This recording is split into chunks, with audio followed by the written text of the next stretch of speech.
Avoidance. Avoidance is a different thing. Avoidance is like, Joe and Mike has a problem. Who cares about it? Let's ignore that. It's going to be fine. They will figure out a way. Final thing is patching up, coming up with compromise solutions is not an answer either. So patch up is like, imagine a patient says, you work on a synergistic solution.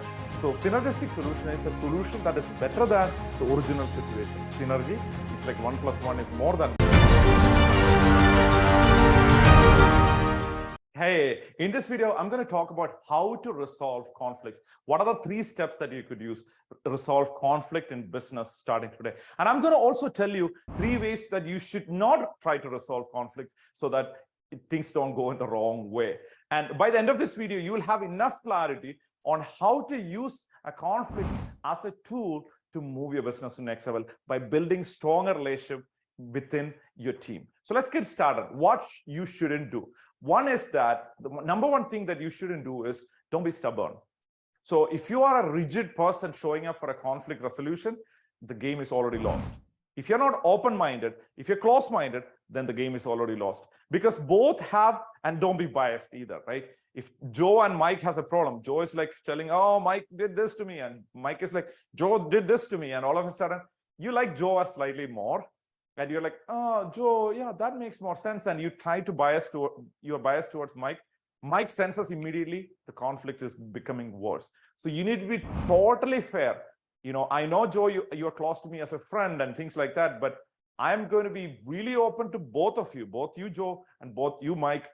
Like I want you to feel that I'll be totally unbiased. So this way, I could have a conversation with you and resolve this so we could move forward as a company, whether it is a partnership or to employees or to senior vice presidents or whoever, right? So you need to be really open and non-judgmental when you're going into that. If you start judging Joe in advance, you're like, oh, I know Joe does this kind of stuff, right? Mike is like always doing this thing, all of a sudden, if you're judging them internally, what happens is you lost the game too. Why? Because now you're like, like you are going from a bias already and you have prejudice, and because of that prejudice they will sense that they don't feel understood.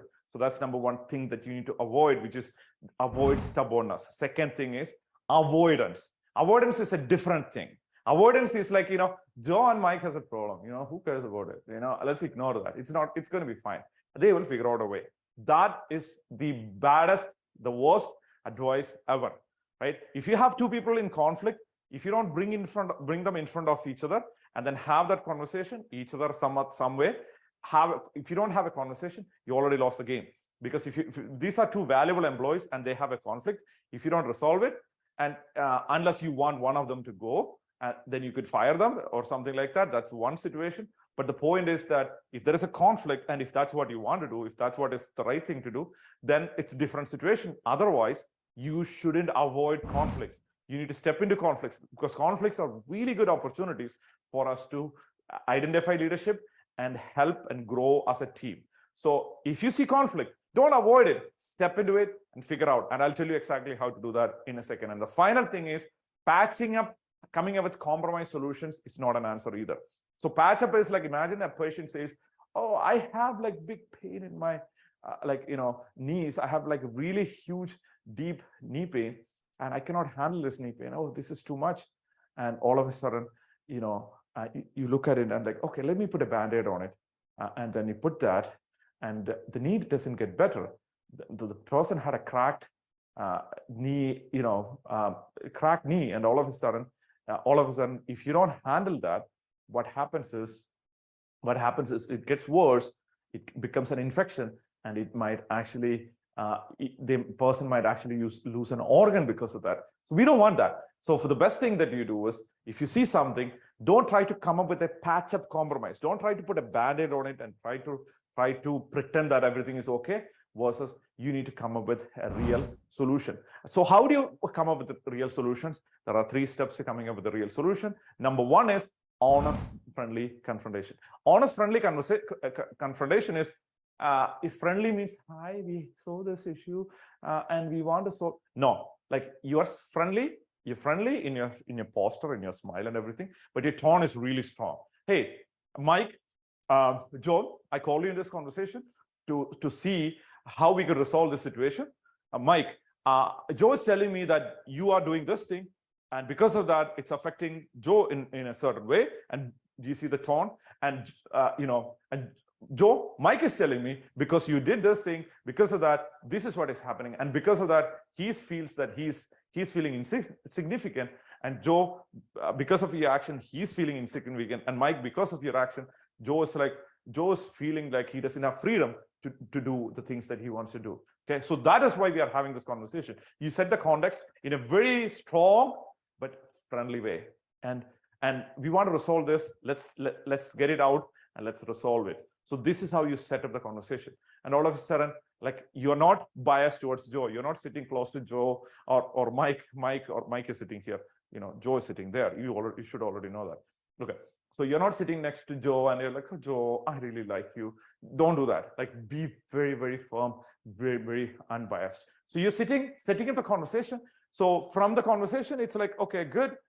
So now Joe is like, Joe has something to say. Joe has something to say. Mike has something to say. After they say something and they feel like, they express.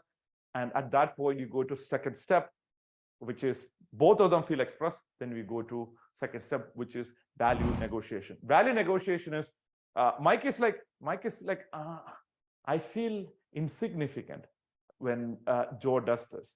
And Joe is like, I don't feel freedom. So these are values. Insignificant is a value. Freedom is a value. So it's a conflict. Every conflict is it's a value conflict. One of the values for Mike is conflicted, and then that value is not met for Mike. Same way, Joe is not meeting a value of freedom.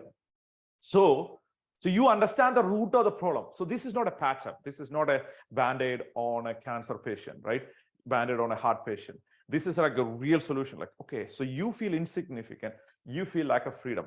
Okay, so tell me, Mike, what can Joe do so that you feel significant? Do you see that? And then Joe will explain that, or Mike will explain that. And Joe, is it something that you could do? Yes, if I get freedom. Okay, so I understand, Joe. Hang in there. Mike, tell me what you could do so that Joe feel the freedom. Do you understand? So now you're negotiating the value. So you're not dealing with in a shallow level. You're negotiating in terms of value. There's one more layer to it, but for simplicity, I'm keeping it there. So you're negotiating the value so they feel, oh, that's it. That's all I need. Okay, I understand. And then finally, you work on a synergistic solution. So synergistic solution is a solution that is better than the original situation. Synergy is like 1 + 1 is more than 1. It's synergy, right?